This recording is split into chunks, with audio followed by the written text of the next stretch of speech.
with TJ Walker, dissecting the communication skills and practices of world-class leaders. Once upon a time, when a major corporation wanted to really get its message out to the whole world, it was relatively easy. You spend a bunch of money, make a slick sort of fake news release, video news release, and you send it out through a video news service, and voila, it's on 80, 90 broadcast stations as news. Unfortunately, those days don't exist anymore. Our special guest today is an expert on video communication. The firm where he's the director of content and media strategy was at the forefront of video news releases way back in the day. Now they're experts on media tours, satellite media tours, blogging media tours, and a lot of other ways of connecting with the media. Mike Bako, thank you for being our guest today. Thank you for having me. What exactly is a satellite media tour? Most of our audience members know, but for those who don't, walk us through the ins and outs. So for your audience members that know, and for your audience members that don't know, but have probably seen a satellite media tour, whether it be on their local news station or whether they're watching Entertainment Tonight or their local Good Day Toledo, what a satellite media tour is a spokesperson, whether it be an internal communications person, an advocate for a brand, in some cases a celebrity, a sports celebrity, or an entertainment celebrity, is in a studio or on location, and basically they do 25 to 30, sometimes even 50 TV or radio interviews across the country. So you could have one celebrity sitting in a studio like we have here at our New York City headquarters and studio, and they go around the country. So from 6 a.m. till 1 p.m. Eastern time, they're hitting basically every major and minor station and geographic zone across the country. And what makes something like that work? Is it just a celebrity spokesperson? Is it a slow news day? Is it the strength of the story? How does someone pull this off? It's all of those things. You really need to be diagnostic when you think about why you want to do a satellite media tour. You can't think about it from the, oh, well, you know what? October is usually a slow news month. Well, you know what? October is not a slow news month this year because the elections are coming up. You can't do it based on just having a celebrity because, you know what, there are other celebrities that are out there doing these same things, whether they're promoting a movie or whether they're getting a big fee to promote a cologne or some sort of new beverage. So you need to think about what the story is, and you need to think about what the messaging is associated with that story and who your actual audience is. Who's going to be buying what you're trying to promote? Who's going to go to the event that you're trying to promote? So it's all about taking the story, taking the messaging, and finding the right audience that you're trying to hit. And sometimes that's a TV audience, sometimes that's a radio audience, or as you mentioned in your introduction, increasingly it's becoming an online audience. And how do you measure these audiences? I know that was one of the flaws with the old video news release service is, yeah, maybe you're in 60 markets, but a TV station, a newscast that was willing to take a video news release often was the last rated station with an audience of almost nothing. How else do you help your clients really figure out how many real people are we hitting as opposed to the old metric of we were in this many households? Right. So when it comes to a media tour, there are some variables that are in play. Yeah, as you mentioned, sometimes a media tour, we may do an interview in Media Market 110, Lincoln, Nebraska, and on the surface you think, that might have 15,000 viewers for their Good Morning Lincoln broadcast. But you know what? That interview may be 4 or 5 minutes long. You have a 15,000 audience, a captive audience watching that. You may do an interview then on local station in Boston who only has 90 seconds and they basically blow through the interview, 30 seconds for an introduction, one question, messaging, and then they're out. So when you look at the efficacy of a media tour, it's about hitting the big markets, hitting the small markets, and everything in between, and then repurposing those interviews. Take those interviews and put them on your social channels. Tweet them out. So you're not just getting the audience associated with a particular market. You're building on that audience by tweeting, by interacting with people that are interested in that content, basically creating a secondary afterlife. So after a media tour, yes, we provide the 25 to 30 markets, we provide all the audience numbers. But then after that, we also provide an extended reach for all the other distribution methods that we use to get that content out. And my perception may be wrong, but I always had the perception that stations that took the video news releases had little audience, whereas a station that will take the time to schedule an interview in advance, do a satellite hookup, do a live interview, almost by definition, they are, if not the top-rated station in a market, one of the top ones, because they are not just doing the simplest, easiest thing of whoever's walking through their door. So you're reaching a bigger audience, aren't you? You are reaching a bigger audience. There are technical factors that are involved. There are some stations that, quite frankly, aren't even set up to do a satellite interview. It's not the same as just getting the satellite feed from the local reporter who's at a fire or, God forbid, some sort of shooting or local, breaking news story. This is, you're talking about different technology. You're talking about, as you mentioned, a higher-end station is going to be taking this, and generally speaking, a higher-end station that has that technology is having a producer that's a little bit more in tune with what's going on in terms of creating not just a local broadcast, but bringing in some national story ideas. And then certainly if you have something that you can localize, even if you're doing something very, very niche, say September is Prostate Cancer Awareness Month. If we're doing a satellite media tour, we're not just pitching Charlotte, North Carolina and saying, hey, do you want to do this interview? It's, hey, do you know Charlotte, North Carolina has the fourth most cases of prostate cancer in the last 10 years? You know, why is that? You provide something local for them with a local angle and a local hook that is interesting and appealing to their audience. That's not comforting. I'm from Charlotte, North Carolina, so let's hope that's not the case.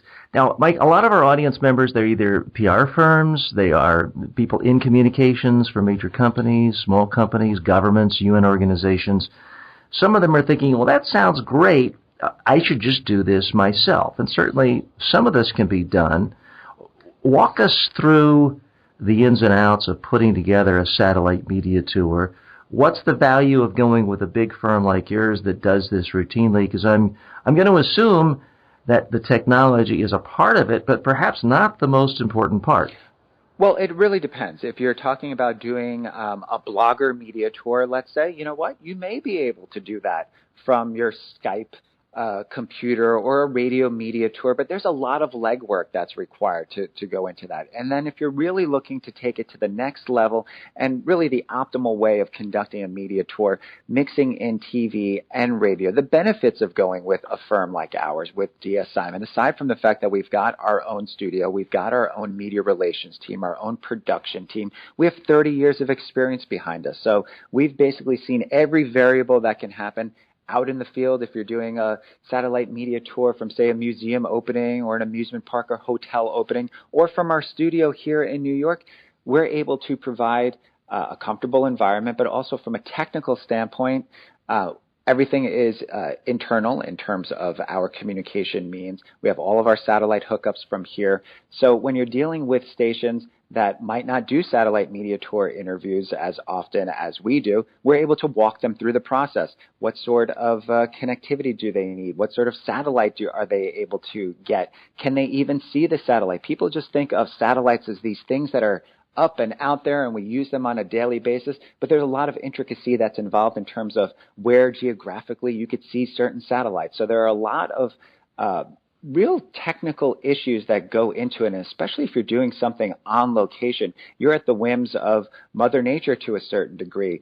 Weather affects a satellite, all of those variables that go involved. So if you're looking to do it by yourself, you really... And unfortunately, I don't mean to make light of a sad situation.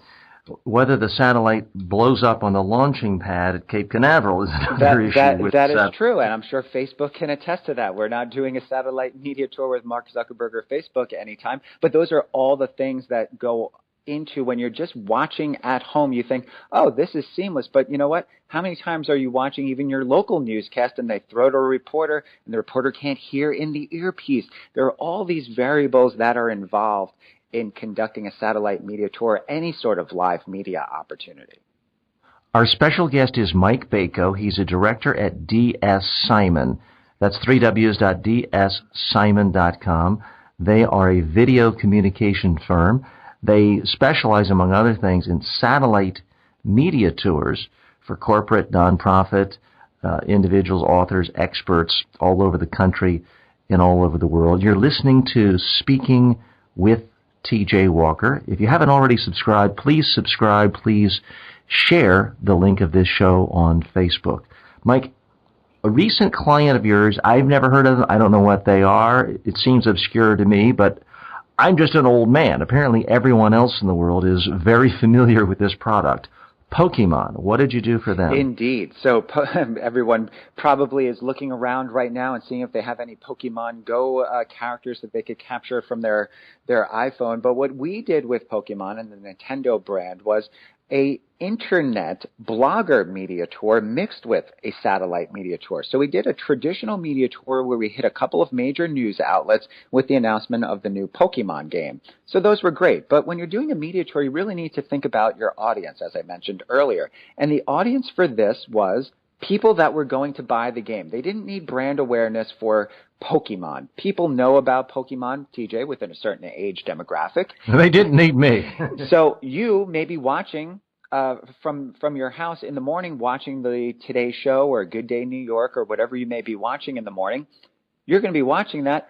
That Pokemon segment might get totally over your head. You may just continue making your coffee and not even paying any attention to the segment. And that's one of the drawbacks of doing a media tour. If you're not interested in a segment, you may not pay attention to it on your local news. But what we did was supplement with a blogger internet media tour, going directly to the people that were going to buy the game. And in this case, mothers. So we did a mom blog media tour where we had a brand ambassador from Pokemon, literally the person who comes up with the characters, the character traits of the characters that are in the game. And we couple that with an opportunity for the children of the mom bloggers to ask questions. So we had this amazing interactive segment where mom bloggers on Skype or from their own webcam with their children in tow right next to them were able to ask the Pokemon brand ambassador questions. Now, when you think about... And I'm sorry, I'm maybe older and more clueless than most people, but I can't be the only one out there. Give us a 30-second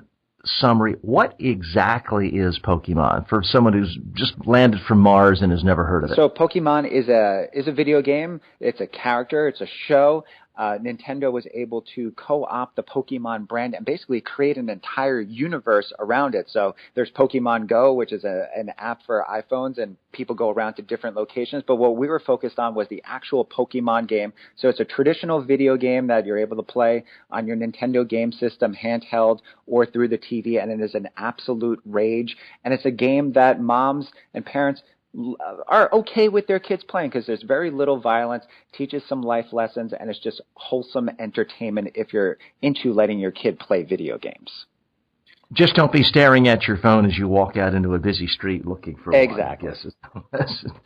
So walk us through more how you set this up. How do you entice producers who perhaps were not as familiar with Pokemon? How do you make sure the moms, the kids, and others are camera ready and are comfortable doing interviews like this? So that when you think about doing a blogger tour, you have to think about the fact that these are moms. These are not professional media personalities. And that was part of the draw that we wanted to present to our client, to Nintendo, to Pokemon. We wanted to sell them on this idea that, you know what, the efficacy of going on Good Day Toledo is great, and we wanted to get you on that. But we want to get you into this ecosystem of moms that share information, that have audiences, that people go to them for advice. So we targeted mom blogs with significant audience, whether it be social media reach on Twitter and Facebook, or just through general audience that goes to their blogs. And these are moms that when they do say, hey, ladies, hey, moms, families out there, we really love this new yogurt. Moms flock to that. They take their advice, so they have a built-in following, and they have a built-in ability to recommend products and basically give endorsements for things that they like. So when we targeted them, we said, hey, we're going to set you up with this brand ambassador. We're going to give you a how-to step-by-step on how your camera is supposed to look, what the lighting is supposed to look like. If you need a cheap microphone, we could send you a $20 microphone that you could plug into your computer. So all of these things we thought beforehand, what is going to make the best segment? And then we basically provided them with all of the technical requirements that they would need. And then we basically just let them and their personality come through in the interviews. Beyond Pokemon, tell us about two things I want to know. What's been the most successful satellite media tour, and what's the least successful? And you don't have to name names. I just know that anytime I talk about my failures, my blunders, earpiece sticking out of my ear, getting booed off stage, that's what my audience enjoys more than anything, whether it's YouTube or on the podcast here at Speaking with TJ Walker. So if you could share the success story, but equal time about a failure. So let's talk about a success story. This is a best case scenario. We did something recently with U.S. Olympian and World Cup champion Abby Wambach.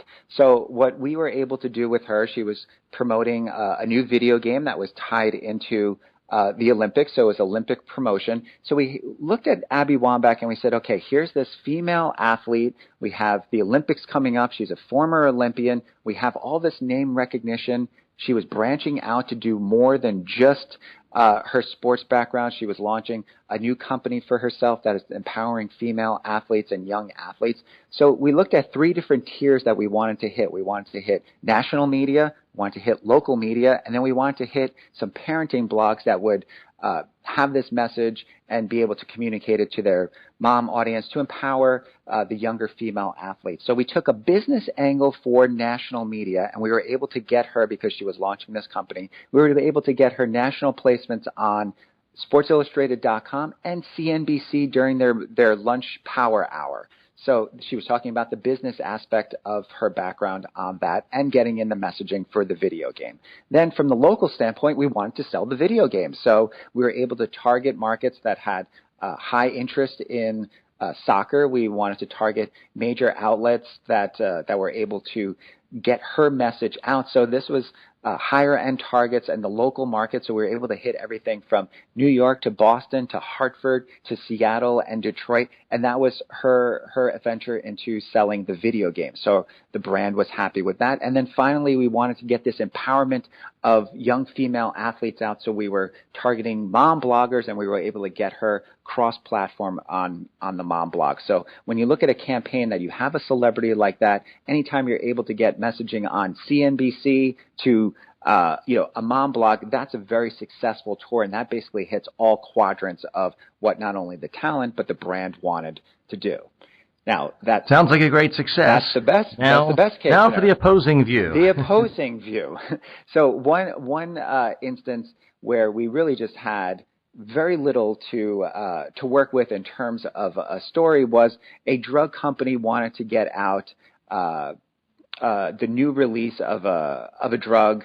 Unfortunately, it was also tied to the death of a famous musician. So recently, Prince OD'd on opioids, and that was in the news right right around the same time that this drug company was about to conduct a satellite media tour. They had a brand spokesperson that only had a limited opportunity to do the satellite media tour, did not want to cancel. We advised them that the majority of the questions were going to be tied to recent news, and you might not be able to get the announcement of your new drug out there because everyone would be asking you about the recent death of Prince and other things that were in the news. They went against our advice to push back and get a little bit past the news cycle.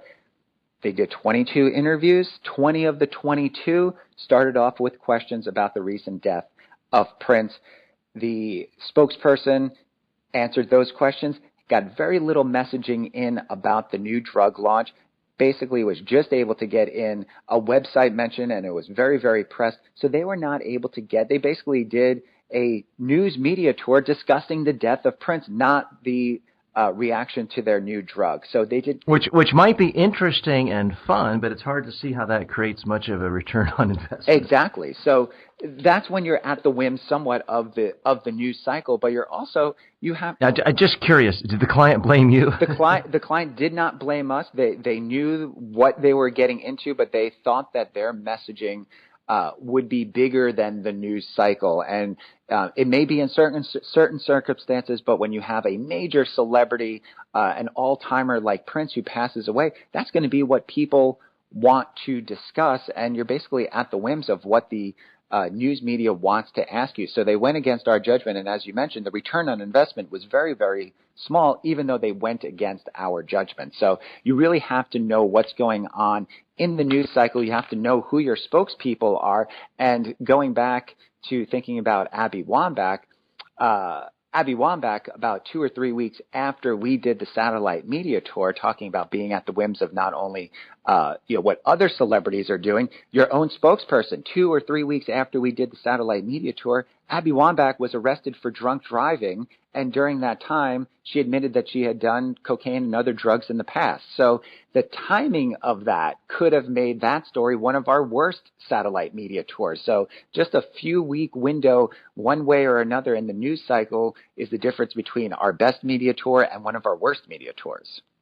And this does show the classic difference between marketing versus media relations and PR. With marketing, you can just say, okay, 90 days from today, our new TV ads are going to hit, and you can just plan it and roll it out.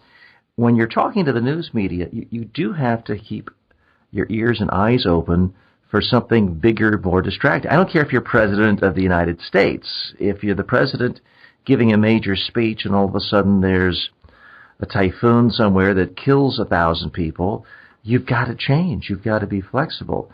I remember early in my career, 30 years ago, I was working in the state capitol in Tallahassee, Florida. Governor Bob Graham at the time, a very popular governor, about to announce his bid for the U.S. Senate to go after a very popular incumbent Republican senator. He had a big plan to tour the whole state, announce in every media market. I think did it in one city, about to go to the next, and the Challenger exploded. The astronauts were dead. He had to scrap it. It doesn't matter how popular, how big, how much of a newsmaker he is. You cannot compete with the Challenger explosion, because that wasn't like a Facebook satellite where no one was on it. Real people were on it. Absolutely. And it was a huge, huge story. You can't compete. You have to be flexible. And one other thing to think about, if you are an organization going out there and you think that you may have the market cornered because you're doing something tied to something that's seasonal or something that's coming up. We're right on the cusp of the National Football season starting. So I'm sure every brand that may have a football-related celebrity spokesperson may think, oh, well, let's just tie our media tour around the idea that the NFL season is starting. Well, you know what? You're not the only one that has that idea. There are other activations that are going on. So, yes, it's great to think about newsworthy hooks that you could tie your media tour to or any sort of activation that you're doing, but you also have to keep in mind what's going to make it original. There are other brands, there are other organizations out there trying to capitalize on the same news hooks as you are. So you need to think about not only what the news hook is, what's the seasonal hook, but also what makes it different from everyone else out there trying to capitalize on those same ideas and timeframes. And competing and pitching, because we all have competitors. I love to think of myself as one of the foremost experts on how to use a teleprompter. I have video courses on how to use a teleprompter. I have chapters in books on how to use a teleprompter. I have dozens and dozens of videos on how to use a teleprompter. I have videos critiquing Donald Trump on how he uses a teleprompter. But what happens? I wake up today, check my RSS feed. What do I see? A big prominent article in the Huffington Post analyzing Donald Trump's use of the teleprompter, quoting a public speaking expert. Guess what? It wasn't me. We all have competitors. We like to think we are the biggest or the best, but there's always someone hustling another media angle. Speaking of hustle, some of our listeners are saying, Mike Bako, I've heard that name before. We live in a modern age where all of us have to have a lot of different titles and hats. Mike, you are the Director of Content and Media Strategy at DS Simon, but you're also the Executive Editor of the Daily National, an online news site. In that capacity, people see you everywhere. You've been on Megyn Kelly and Prime Time on Fox. You're routinely seen on satellite news shows all over the world. So unlike a lot of PR people who just talk about how to do an interview or be on camera, you're on both sides of it all the time. How has that given you a different perspective when working with clients? Well, I think just in your question, it has given me a different perspective. I am able to give insight and feedback into what a major news outlet would be interested in, what a major international outlet will be interested in, and what a major local news outlet would be interested in from some of my appearances on WPIX. So I'm able to bring not only the marketing PR hat to my thinking, but I'm also able to bring the newsroom thinking to any sort of client interactions or strategy that we come up with. So yes, for my own brand, it's great to be out there and to get publicity for the Daily National and for myself as a sports analyst. But it also brings a secondary layer of intelligence in terms of coming up with strategy when I am dealing with my clients in my more formal role with DS Simon Media. And with the Daily National, we should point out, while it's been around for quite a while, it's not Sports Illustrated, and it's not ESPN, and yet there are months where you have dozens of hits in major national TV, local TV in New York City, radio. How do you leverage a blog post, a position with one internet media company and get into a lot more national media coverage? Because a lot of our listeners are frankly envious. Well, I take this tact to my media appearances and the growth of different relationships that I've had. Someone once told me, never turn down any media opportunity. And that's really the philosophy that I've had. And what that has enabled me to do is build up a resume of appearances that are almost proof of concept in a certain way. For other media outlets. The way that I got started doing media was by taking any radio interview I could possibly do, whether it be the smallest overnight radio interview in a small Ohio town, just to get that experience and just to get that repetition, to doing online radio networks that are just on the internet.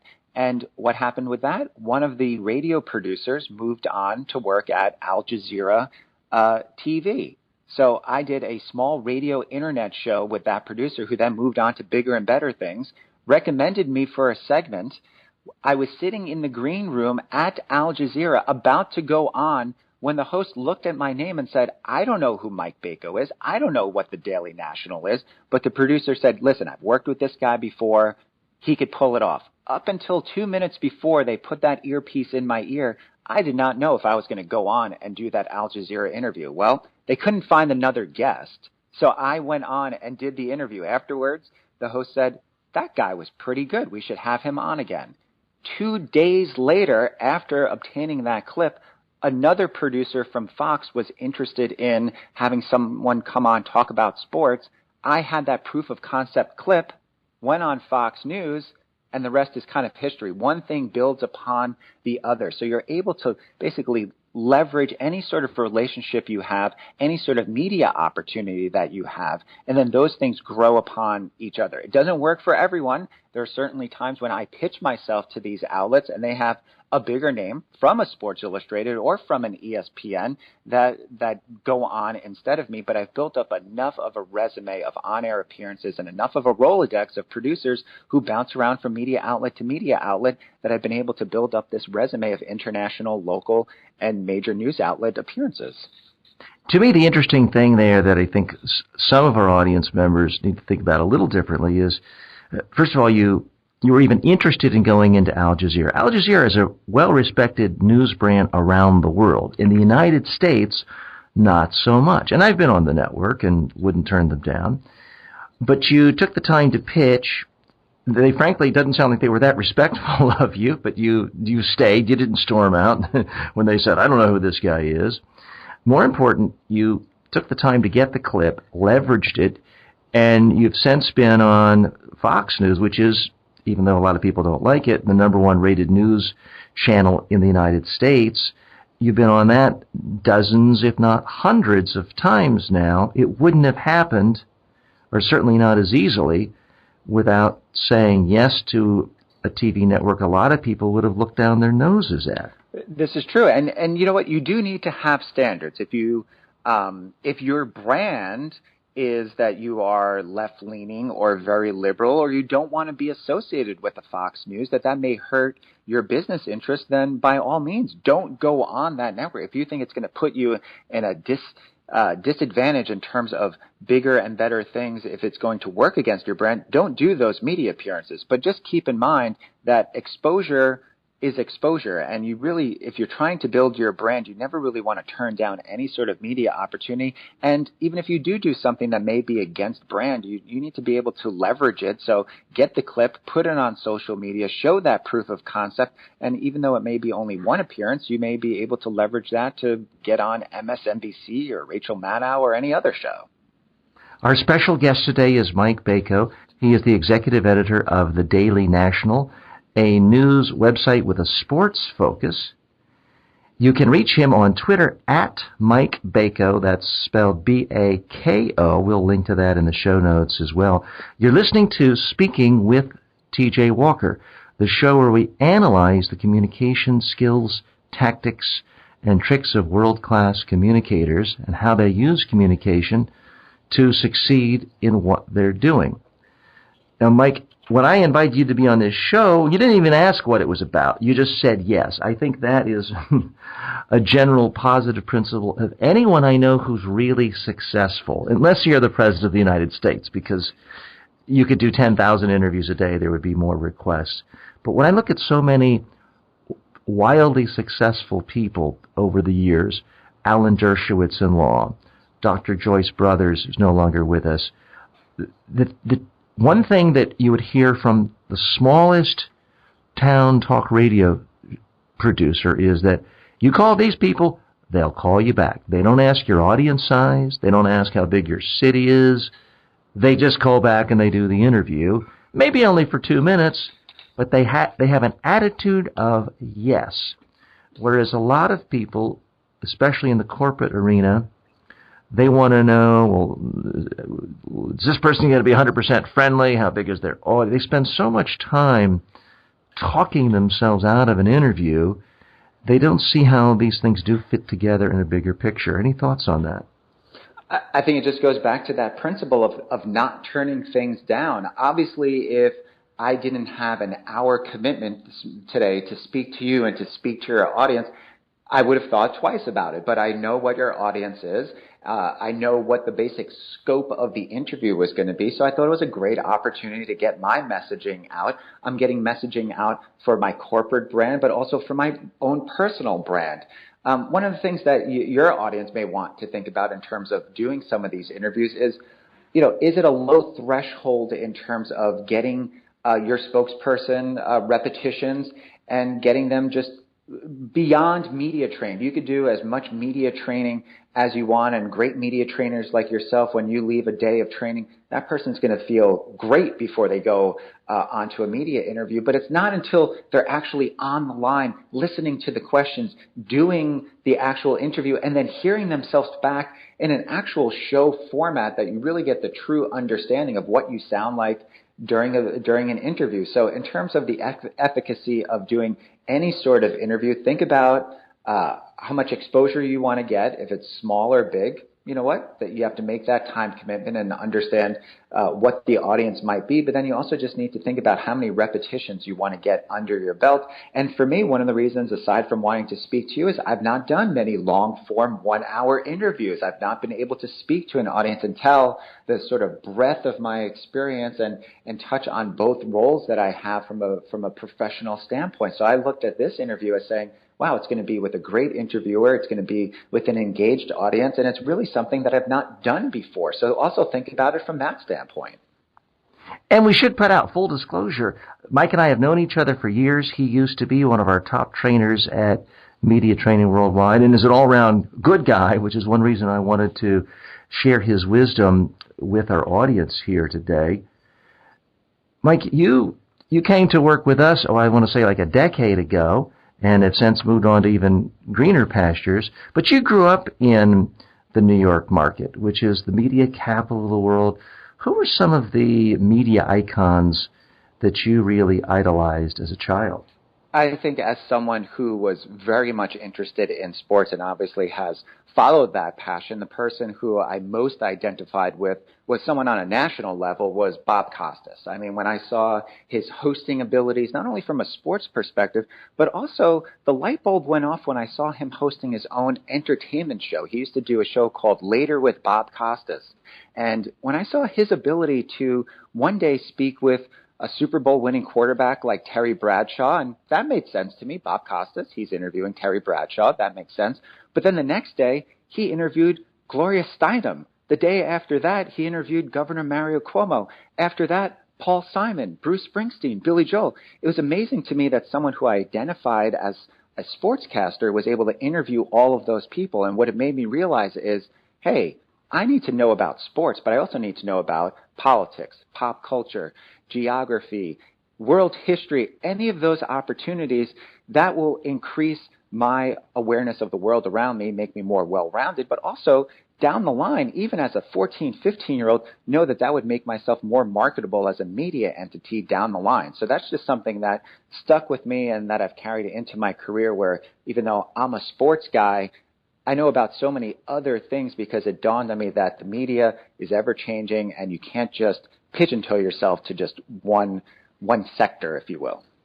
And Bob Costas is certainly someone who, and I'm not a huge sports fan, as you know, is almost universally respected. It's very rare to ever hear somebody say, "Oh, I hate Bob Costas." I just never heard that. He comes across as knowledgeable but not arrogant, likable but not smarmy or ingratiating, interesting but willing to listen to the person he's interviewing most. It's a great balance he has.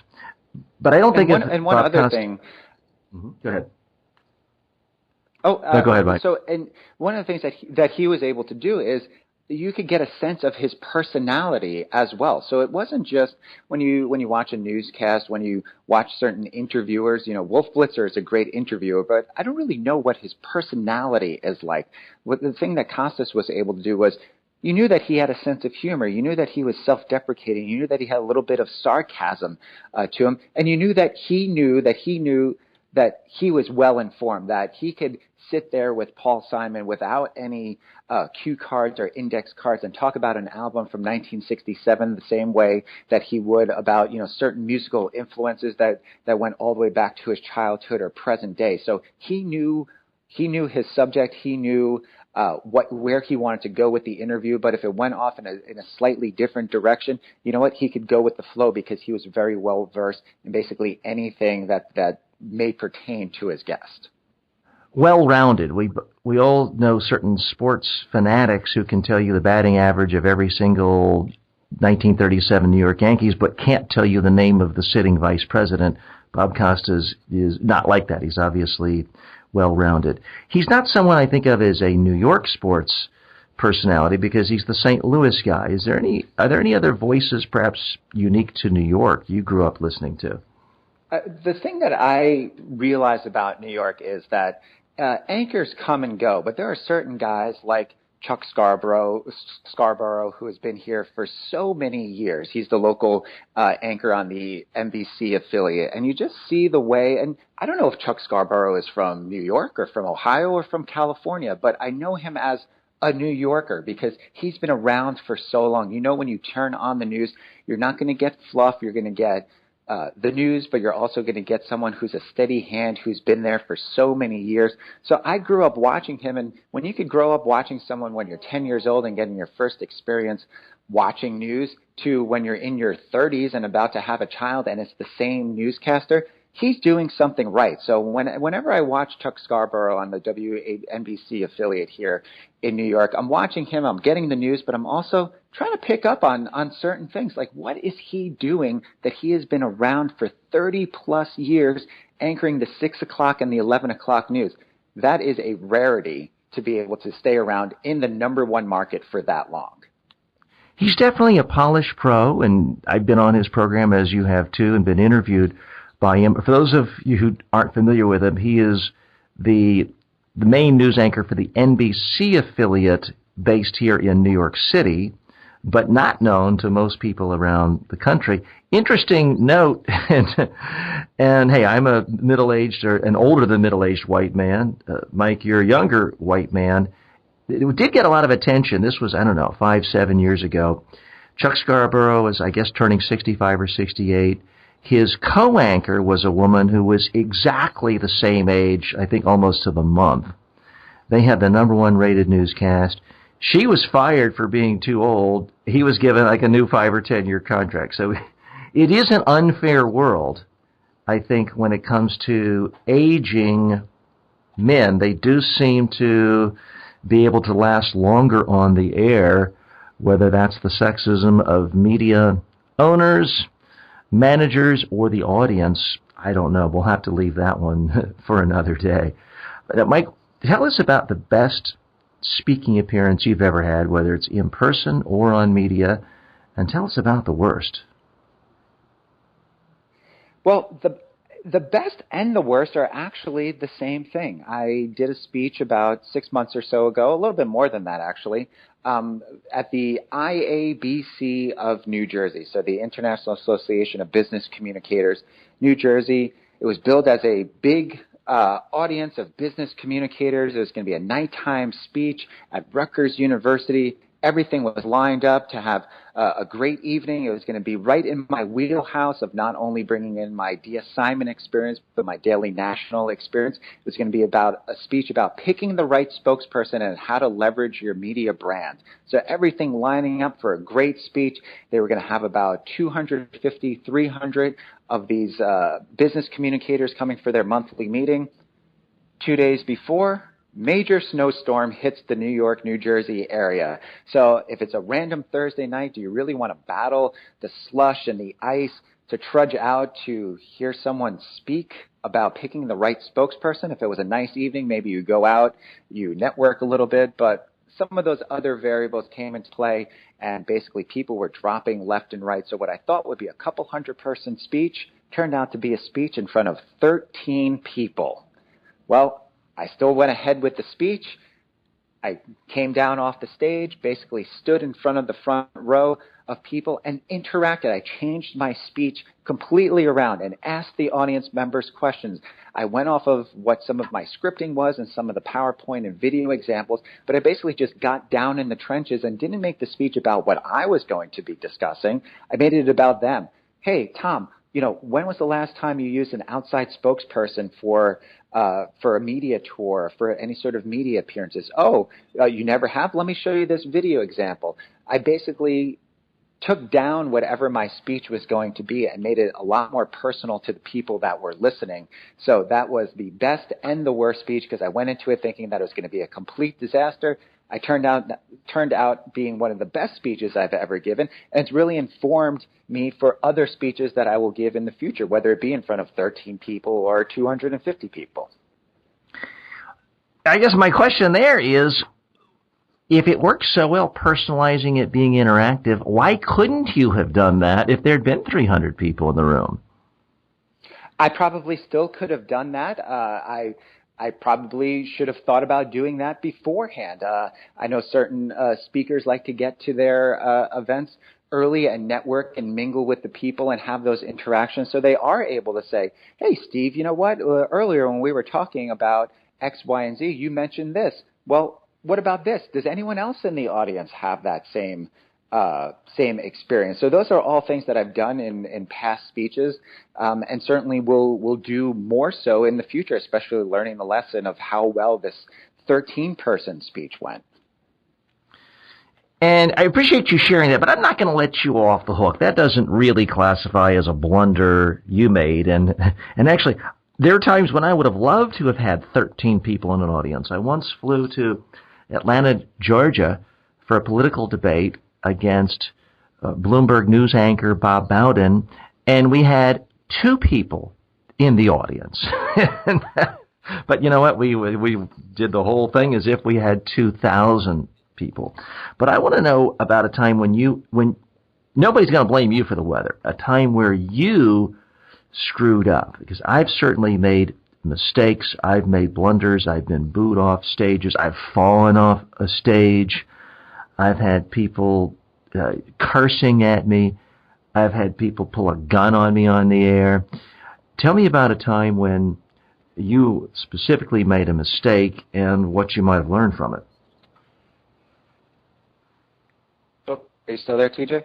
Yes, can you hear me? Oh, I could hear you now. I didn't. Okay. The last thing I heard from you was that you had a gun pulled on you during an interview. So that Yeah, always so makes for a good story. I want to know specifically where you messed up in an interview or a speech, not that there was bad weather, because no one's really going to blame you for the weather. Where is a time where you made a mistake? And I may have lost you there. Okay, go ahead. Oh no, I'm right here. And this blunder goes back to knowing what you're comfortable with and knowing your brand. I was asked to go on a radio show. It was what you might call a more combative radio show. Imagine Fox News on steroids, but talking about sports. And I know from myself, I'm more from, I come at my appearances more from an analyst standpoint, not from someone that's going to yell across a table. So I went on an NBC Sports radio show. It was with two other guests, and we were basically debating a topic. And I knew that it was going to be a combative topic. And basically, when I went on, they introduced me. I was not able to basically get a word in edgewise because both of these other guests were completely bloviating and going completely off the top, that I was not able to get in a word in edgewise to the point where the host had to actually ask if I was still on the line. So I knew that was not a circumstance where I would feel comfortable. I guess I didn't learn my lesson because about a month or so later, I went on a Fox News panel along with 10 other news analysts. So they basically had a free-for-all on the Sean Hannity show about a year or so ago where they were going to be talking about politics, pop culture, sports, music. So they had one or two experts on from all the different fields. And basically within a minute and a half of going on the show and being in the second row of this panel, the camera's running around, you're on camera most of the time if you want to say something, I found myself in a situation where I said, you know what? I don't even want to contribute to this sort of discourse or this sort of discussion. So again, a situation where I was just a very passive audience member in a sense, even though I was the one that was on the panel. So from those two experiences, I've learned, you know what, I'm better suited as an analyst, as the cooler head going on a segment than someone who's going to be up there basically, throwing verbal venom across at the host and at the guest. That's not what I'm comfortable with, and that's not something that I do. So if there are speaking opportunities or media opportunities that come along that would require that, I know that that's not my cup of tea. But what is your advice to a client who perhaps does have a product or service that is involved with some public controversy? Because if they say no to panels like that, that just leaves more time for people who don't like them trashing them. So I personally am not a fan of saying no really to any media appearance, but certainly if I'm the subject of the controversy, it doesn't make sense. I have a particular strategy I advise to clients, but I want to hear from you. What do you do if the client has decided they're going to go on a panel and there's 10 people and it's going to be really hard to get a word in edgewise? And I should point out, I find it universally that is the least popular type of media appearance from my clients in all sectors, but I want to hear your advice. So what I would say in that circumstance is you have to know what you're going into. If I were to do that panel again, if they said, you know what, this go around, we're going to give you another opportunity, I would go in versed in what I would say, and I would get my message points out at the beginning of the show so I could kind of get a little bit of momentum going in terms of interacting. Basically, when I went on that Fox panel, I was basically shouted down or shouted over in the first 2 or 3 minutes, and it basically defeated my media sensibility, so I just laid back. If I was advising a client or if you were advising a client in this situation, I would basically say, know what you're going into and have your media messages, your short, quick media messages that you want to get out, and have the ability to say them very early in the interview because they may not come back to you. You may not have they're not going to say, hey, Steve, tell us more about what your company is dealing with. You basically need to be at the ready. You need to know the medium, and you need to have your messages right at your fingertips, right on the tip of your tongue, so that if you do only get 30 seconds or 45 seconds in an hour-long panel, that's going to be the 45 seconds that people are going to remember. Here are my tips, and I don't do these shows as much as I used to, but there have been weeks when I've done half a dozen, almost a dozen appearances on MSNBC, Fox, CNN, Court TV, and I was one of 6, 8 people. The tactic I used that worked is, certainly if the host is talking over you or asking you to be quiet, I instantly shut up.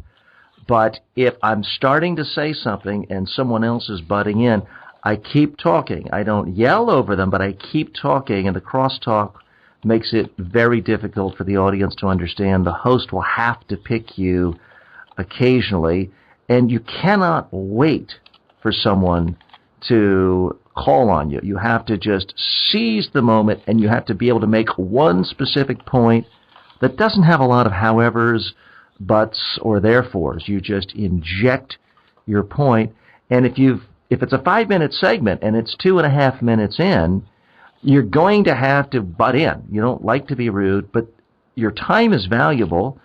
And a 5-minute TV clip somewhere, by the time you drove to the station, sat in makeup, talked to the producer, left, I mean, it's 3 hours out of your day. So you deserve at least 1 or 2 hits. So my recommendation is, different from how you're talking to family and friends, you're going to have to interrupt at least once to get your point across. Mike, any other predictions you have? You've been a student of media your whole life. You've adapted to new media as it's coming along. You've seen certain institutions kind of wither away. Where do you see the future of media going? And what medium are you most excited about today? Well, I think the thing that people need to understand is that you need to build your own media brand, but you also have to realize that everyone else out there is building their own media brand. It's as easy as ever to become a blogger, to set up your own website, to set up your own home studio. So everyone is their own media company. So as much as it's important to build your own media brand, you have to realize that there are other people out there doing the same exact thing as you are. So what is going to set you apart, whether it be your writing style, your on-camera style, some of the production elements that you put into your videos? The niche that you find, TJ, you found an amazing niche for being the #1 speaking expert and #1 speaking communication producer of content. So what's going to be your niche, whether it be something from a cooking standpoint or sports standpoint or interior design standpoint? What is going to be your niche? So it's very heartening for me to know that there are people out there that are building their own brand.